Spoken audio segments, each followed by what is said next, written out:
हमारा व्यापार क्यों ठप हो जाता है कि हम सामने वाले की वजह से एकदम से धारणाएं बना लेते हैं। एक समझदार आदमी, एक समझदार लीडर कभी भी एक पक्ष को सुन के दूसरे पक्ष के बारे में अपने दिमाग में धारणाएं डेवलप नहीं करता है।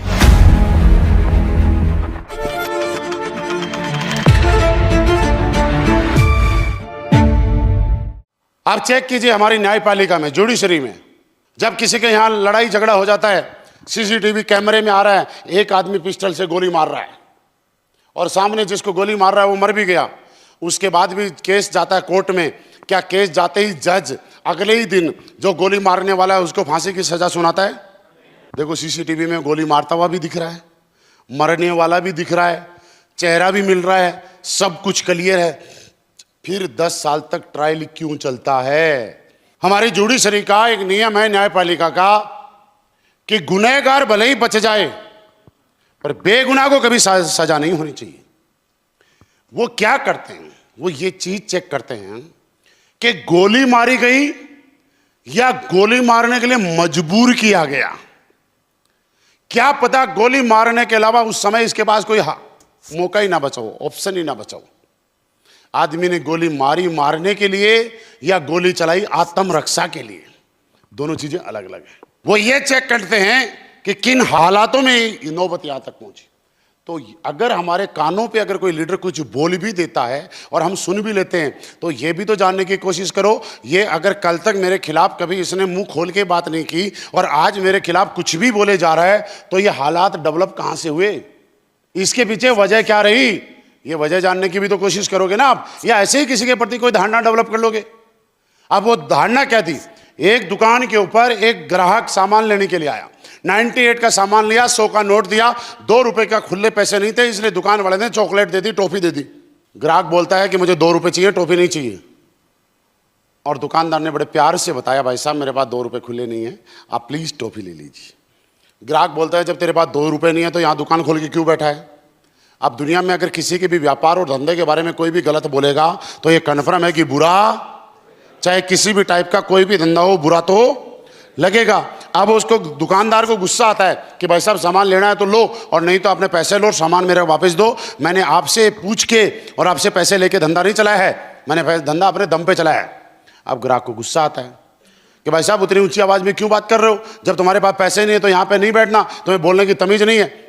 अब दुकानदार बोलता है कि भाई साहब मुझे तमीज है, आपको सामान लेना तो लो और नहीं तो आप जा सकते हो। अब उसको गुस्सा आ रहा है, फिर दुकानदार बोल रहा है भाई साहब आप जाइए प्लीज। उसने फिर ग्राहक ने बोला आपने अंगुली करके कैसे बात की? बोला ले मैंने हाथ कर दिया, अब क्या करेगा?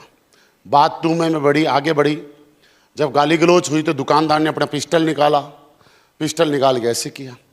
अब वो ग्राहक बोलता है कि मैंने ऐसे खिलौने चलाने वाले बहुत देखे हैं, पिस्टल रखना कमजोर लोगों का काम है, पिस्टल चलाने के लिए जिगरा चाहिए, दम चाहिए, तेरे जैसे कायर के बस की बात नहीं है गोली चलाना। अब जैसे ही उसको उकसाया दुकानदार ने बोला ए ले। कोर्ट ये जानने की कोशिश करता है कि गोली चलाई गई या चलाने के लिए मजबूर किया गया।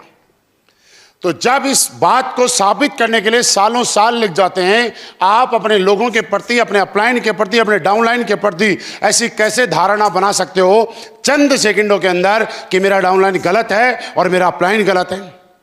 जब आपके प्रोग्राम में कोई लीडर यहाँ पे 4 बजे, आपके आज से 4 दिन पहले ट्रेनिंग शुरू हुई होगी और कोई ऐसा होगा जो 6 बजे भी आया होगा, और मैं स्टेज पे खड़ा होके जो 6 बजे आया उसको सबके सामने बुला के डांट देता हूं, मैं कैसे डांट सकता हूं यार? मैं कहां का समझदार हूं?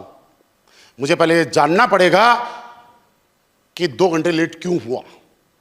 क्या पता वो जयपुर से आ रहा था, रास्ते में ट्रक पलट गया, जाम लग गया, 2 घंटे तक वो जाम में रहा और बेचारा एक बस छोड़ी और 2 किलोमीटर पैदल चला और फिर दूसरी बस पकड़ी, और वो कैसे जैसे ही ट्रेनिंग के प्रति डेडिकेटेड था वो ट्रेनिंग में आया। अब उसको दर्द होता है कि मैं 2 किलोमीटर पैदल चला क्योंकि मैं इस काम के प्रति डेडिकेटेड हूं, और 2 घंटे लेट आने के बाद मेरे अपलाइन ने मुझे एक पल नहीं सुना और मुझे एकदम से डांट दिया, मैं इस धंधे को नहीं करूंगा। ऐसा होता है कि नहीं होता? एक समझदार आदमी सामने वाले को सुने बगैर, सामने वाले को जाने बगैर उसके प्रति अपने दिमाग में धारणाएं कैसे बना सकता है? अक्सर हमारे माइनस पॉइंट कहाँ है, हमारे बैकग्राउंड बैक कहाँ चले जाते हैं, हमारा व्यापार क्यों ठप हो जाता है कि हम सामने वाले की वजह से एकदम से धारणाएं बना लेते हैं। सर पिछले 7 दिन से तो इसका कॉल ही नहीं आया, क्या पता उनके घर में कोई बीमार हो, क्या पता उनके घर में कोई इमरजेंसी आ गई हो। पहले तो मेरा अपलाइन मुझे फोन करता था, आजकल तो फोन ही नहीं करता। कोई दिक्कत भी तो हो सकती है।